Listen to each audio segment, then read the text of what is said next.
अस्सलाम वालेकुम नाजरीन, आप देख रहे हैं voicepeaker.net और मैं हूं आपका मेज़बान अहमद सईद। आज हमारे साथ 3 साल से लापता सहाफ़ी मुदस्सिर नारू साहब की वालिदा मौजूद हैं और आज हम उनसे बात करेंगे कि उनका जो केस चल रहा है इस्लामाबाद हाई कोर्ट में, उसमें कुछ पेशरफ़्त हो रही है। तकरीबन 6-7 महीने से, पिछले चंद महीनों से समाअतें जारी हैं। जस्टिस अतर मिनल्ला ने काफ़ी सख्त ऑब्ज़र्वेशन भी दी हैं इस सारी समाअत के दौरान। लेकिन हम पूछेंगे मुदस्सिर नारू साहिबा की वालिदा से कि आखिर उनकी क्या जज़्बात हैं और क्या वो मुतमईन हैं जो समाअत चल रही है इस्लामाबाद हाई कोर्ट में? तो सबसे पहले तो आंटी आपका बहुत शुक्रिया कि आपने हमें वक़्त दिया। अब थोड़ा-सा बताएँ, आज भी समाअत हुई, शीरीन मज़ारी साहिबा पेश हुई, उन्होंने कहा कि आपकी वज़ीर-ए-आज़म और काबीना से बहुत जल्द मुलाकात करवाई जाएगी। तो जो समाअत आज हुई और इससे पहले की जो समाअतें हुई हैं आपके बेटे की बाज़ियाबी के लिए, क्या आप उनसे मुतमईन हैं? जी हाँ, हाई कोर्ट में पहले तो नहीं इस तरह हुई थी, 2-3 जो हुई हैं तरीक़े इन पे अच्छा रिस्पॉन्स मिला है। इस दफ़ा तो मुझे बहुत ज़्यादा उम्मीद थी। लेकिन जैसे वो मुझे इसलिए मेरा दिल ज़रा दुखा है कि जब मैं धरने पे बैठी थी डी चौक में, तो वहाँ बहुत सारे लोग आते थे हमें ये बताने कि आप उठ जाएँ, ये जो है इसका कानून बनेगा और संजीदगी से सारे बैठेंगे असेंबली में और फिर ये कानून पास होगा, तो फिर इस पे कोई फैसला करेंगे। अब आप लोग उठ जाएँ यहाँ से। तो और आपकी जो ना वज़ीर-ए-आज़म साहब से आप अपना दे दें, जो जिन-जिन माँओं ने अपने बैठी हैं यहाँ पे अपने बच्चों के बारे में बता दें। हमने सारा कुछ बता दिया उनको, तो उन्होंने कहा 1 महीने में आपका बच्चा जो ना आ जाएगा, मुदस्सिर को ना हम करवा ये देंगे कब की ना। बात है? ये कब लेकिन हुआ था? ये फरवरी में 20 फरवरी को हमें धरने से उठाया गया था। तो उसके बाद वहाँ जो लोग आते थे कहते थे, तो मैंने उस वक़्त एक वीडियो रिकॉर्ड करवाई थी। मैंने कहा था कि 2 ढाई साल हो गए हैं मेरे बेटे को, 2.5 साल हो गए। तो ये कानून कब बनेगा? बाकी लोगों के भी काफ़ी देर से बच्चे नहीं मिल रहे। तो ये लोग संजीदा कब होंगे, कब बैठेंगे और कब कानून बनाएँगे? तो आज फिर मुझे यही बात सुनने को मिली है, इसलिए मुझे थोड़ा-सा दुःख हुआ है कि ये कानून बनाने में इतना टाइम क्यों लगाते हैं? अपने कानून तो इनके बहुत जल्दी बन जाते हैं, लेकिन हमारे लिए और जो एक दुखी माँओं का दिल दुखा हुआ है, टूटा हुआ दिल है, उनके लिए इतना टाइम, ये तो बात जो है मुझे समझ नहीं आती कि इस कानून को इतनी देर क्यों लगाते हैं? और ये लापता अफ़राद जो कहते हैं, ये लापता अफ़राद के घरवालों से पूछें, उनका घर जाके देखें कि क्या उन पे क़यामत टूटी है, किस तरह उनके घर उजड़े हैं।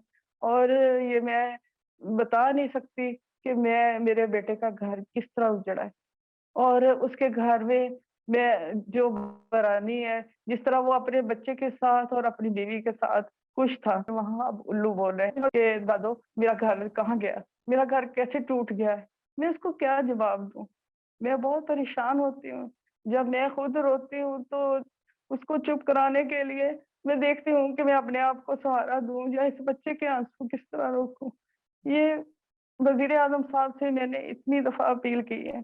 इतना मुश्किल है मेरी बात सुनना, एक दुखी माँ की बात सुनना उनके लिए इतना मुश्किल है। आर्मी चीफ जो हैं हमारे, उनके लिए इतना मुश्किल है कि एक माँ का दुःख नहीं सुन सकते, एक माँ की फरियाद नहीं सुन सकते। और हमने बताया है कि हमारी जो अदालतें हैं, हमारे वज़ीर-ए-आज़म हैं और जो आर्मी चीफ है हमारे, वो सारे बेबस हो गए हैं एजेंसियों के सामने। देखें अगर वज़ीर-ए-आज़म बनने का फिर क्या फ़ायदा अगर बेबस ही होना अदारों के आगे, तो इसका क्या फ़ायदा? फिर इस्तीफ़ा दे दें हम। अगर आप थोड़ा-सा मुझे ये बता सकें, वज़ीर-ए-आज़म अब अदालत के हुक्म पे अब वज़ीर-ए-आज़म आपको आपको मुलाकात का टाइम देंगे, पूरी कैबिनेट आपसे मिलेगी, जो पाकिस्तान का एक सबसे अहम तरीन और एक ताकतवर तरीन इदारा जिसको समझा जाता है वो है।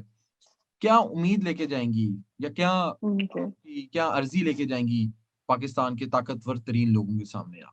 यही कहूँगी कि मेरे साथ इंसाफ़ करें, जो मेरे साथ ज़ुल्म हुआ है, जिस तरह मेरे बेटे का घर उजड़ा है, उसका मेरा साथ दें वो। देखें इसमें कौन मुलव्वस है और कि कौन लोगों ने इस तरह उसको मुल्क दुश्मन जो होते हैं, वो इस तरह के होते हैं, इंडिया के एजेंट इस तरह के होते हैं कि उसके जो पर्स था उस वक़्त, जो मोबाइल अभी भी पुलिस के पास पड़ा है, उसकी स्क्रीन भी टूटी हुई थी और उसको रमज़ान से निकाला हुआ था जॉब से। बीवी उसको नरान-कगान लेके गई थी कि इसका डिप्रेशन दूर हो जाए और ये टेंशन में है कि इसकी जॉब नहीं है। उसको अपनी 2-3 महीने की सैलरी मिली थी, वो उसको लेकर गई थी वहाँ पे कि ज़रा इसका फ्रेश हो जाएगा सैर करके। तो ये लोगों ने कहा कि बीवी ने सब कुछ किया है। ये हमारी पुलिस है और जो छोटा-सा बच्चा साथ ले गई वो बीवी अपने मियाँ को धक्का दे देगी दरिया में। तो अगर ये कुछ नहीं कर सकते तो घरवालों पे इल्ज़ाम तो ना लगाएँ। और दूसरी ये बात है कि ये कहते हैं कि हमने तलाश किया, तो ये बताएँ मुझे कि कहाँ तलाश किया? कोई मुझे बताए तो सही कि कहाँ त अपने कमरे में बैठ के तलाश किया इन्होंने? अपने ऑफ़िस में बैठ के तलाश किया? बताएँ तो सही कहाँ-कहाँ ढूँढा है इन्होंने? किसी और जो ये कहते हैं कि अपनी मर्ज़ी से गया है, तो प्लीज़ अपने वो जो इनके है चीज़ें इनकी टेक्नोलॉजी है, इनके पास काफ़ी कुछ है, उससे पता मुझे बताएँ कि वो कहाँ पे अपनी मर्ज़ी से गया? ये भी पता होगा इनको कि अपनी मर्ज़ी से कहाँ गया है, तो प्लीज़ ये मुझे बता दें। ये मैं इनसे पूछूँगी और हलफ़ लूँगी, जो बार-बार ये कहते हैं कि हमारे पास नहीं है। तो मुझे मेरे कुरान पे हाथ रख के ये कह दें कि हमारे पास नहीं है और एबटाबाद में नहीं है, तो फिर मैं यकीन कर लूँगी क्योंकि जो हम पेंडू लोग होते हैं, गाँव के रहने वाले, हम कुरान शरीफ पे यकीन रखते हैं। इनका तो मुझे पता नहीं, हम तो हमारे दिल में तो खुदा का खौफ होता है, हम तो किसी के साथ ज़ुल्म नहीं कर सकते हम तो किसी का चींटी को नहीं किसी मार सकते हम लोग ये होता है कि ऐसे किसी को तकलीफ ना हमारी वजह से हो जाए, तो हम इंडिया के एजेंट हैं।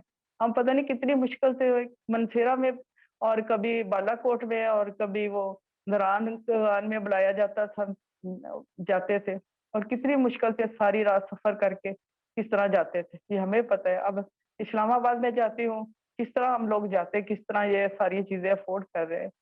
तो जो एजेंट होते हैं उनको इतनी मुश्किल नहीं होती, उनको आज इतने अदालत मसले में मसाइल आज नहीं होते। आज आज अदालत में बात हुई कि आपको कोई अ, आपके बेटे की जो गुमशुदगी है उसके बदले कुछ मुआवज़ा अदा कर दिया जाए।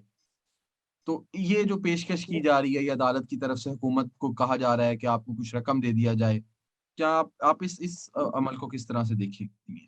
देखें पैसे जो है ना, वो ज़ख्म नहीं भरते, वो औलाद का निमर बदल नहीं होते।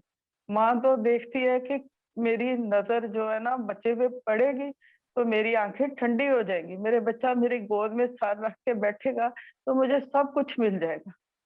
तो पैसे तो निमर बदल नहीं ना होते चीज़ों के। मैं तो अपना बच्चा चाहती हूँ कि मुझे मेरा बच्चा मिल जाए। पैसों से मुझे जो है ना वो आर्ज़ी ज़िंदगी है। मैं तो इस ज़िंदगी को इस तरह ही लेती हूँ।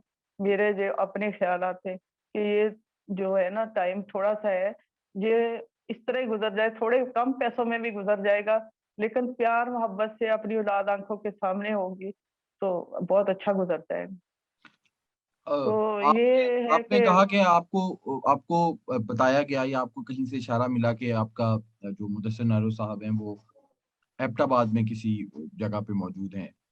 तो किसी ये आपको इशारा किसी हुकूमती शख्सियत की तरफ से दिया गया था या ये किसी आपको अपने किसी ज़राए से ये बात मालूम हुई? नहीं,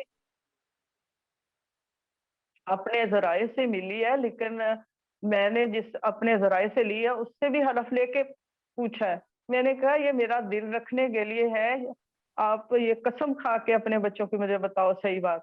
तो उसने मुझे सही बात बताई है, उसे क्या ज़रूरत थी झूठ बोलने की? तो बाकी जो चीज़ें हैं वो भी नज़र आती हैं। कुछ लोग जो हमारे इधर आए अदारों के लोग आते थे, जो उसके चैनल पे जहाँ पे जॉब करता था वहाँ पे जाते थे और जो उसकी इंक्वायरियाँ होती थी, जो उसका करैक्टर सर्टिफ़िकेट बनवाया गया यहाँ से, ये तो नहीं ना इस तरह बनाए जाते।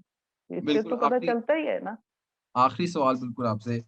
सचल जब मुदस्सिर नारो साहब जो है वो लापता हुए, तो उसकी तकरीबन 6 महीने या उससे थोड़ी-सी ज़्यादा उम्र थी। अब तकरीबन वो साढ़े 3 या 4 साल के करीब हो चुका है।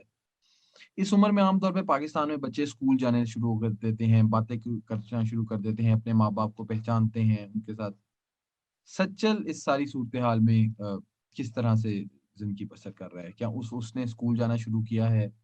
उसकी ज़िंदगी पे क्या असर पड़ा? वो स्कूल जाना तो शुरू कर दिया, लेकिन ना उसको दादों का जो ये है कि कहीं मेरी दादो भी गुम ना जाए जिस तरह मेरी माँ गुमी है। तो वो सवाल करता है कि मेरी मामा कहाँ गई? तो हम उसको बताते हैं कि अल्लाह मियाँ के पास गई है। वो कहता है कब आएगी? हमने उसे ये सहारा दिया हुआ है कि जब आप बड़े हो जाओगे आपकी मामा वापस आ जाएगी। तो लेकिन उस वो मेरा 1 मिनट का वो चाहता है मैं स्कूल भी साथ लेके जाऊँ। जिस दिन पहले दिन स्कूल गया तो मैं इस कदर रोई थी कि ये कितना खुशी का दिन होता है माँ-बाप के लिए, जिस दिन बच्चा पहले दिन स्कूल जाता है, इसकी माँ भी नहीं देखने वाली और इसका बाप भी नहीं देखने वाला। मैं उस वक़्त बहुत मेरा दिल रोया कि मेरा बच्चा स्कूल जा रहा है, तो इसको देखने वाला इसका माँ-बाप नहीं है। तो मैं बहुत परेशान होती हूँ और बच्चा जब ज़रा भी रोता है तो मैं परेशान हो जाती हूँ कि पता नहीं मेरा बच्चा क्या सोच रहा है, इसके दिल में क्या चल रहा है। और ये अपने घर को और अपनी मम्मा को इसने बहुत मिस किया, इसको बुखार भी हो जाता था रात को इसको। तो इसको 2-3 महीने लगे, लेकिन अब मुझे मैं किचन में जाऊँ या वॉशरूम जाऊँ तो ये मुझे ढूँढता है कि दादू कहाँ चले गए? और दिन में पता नहीं कितनी दफ़ा मुझसे पूछता है कि दादू आप मुझसे प्यार करती हैं? तो मेरा दिल उस वक़्त जितना परेशान होता है कि बच्चे को क्यों लगता है कि दादू इससे प्यार नहीं करेगी, उसे यही लगता है कि मेरी माँ तो मुझसे करती थी, दादू पता नहीं मुझसे प्यार करती कि नहीं। तो मैं कहती हूँ आप मेरी जान हो, अब मैं क्यों नहीं आपसे प्यार करूँगी? बहुत शुक्रिया वॉइसपीकर.नेट को वक़्त देने के लिए, और हम उम्मीद करते हैं और हम दुआ करते हैं कि आपका जो 3 साल, साढ़े 3 साल से एक आप सब्र कर रही हैं और अपने बेटे की राह तक रही हैं, बहुत जल्द ये जो सब्र है और ये जो आपके और आपके बेटे के दरमियान फ़ासला है, ये इख्तिताम पज़ीर हो और मुदस्सिर नारो जल्द ही बाखैरियत अपने घर वापस अपने प्यारों में, अपने बेटे, अपने सचल में वापस आ सकें। बहुत आम शुक्रिया एक दफ़ा फिर बात आमीन। करने के लिए। आ थैंक यू सो मच। आमीन।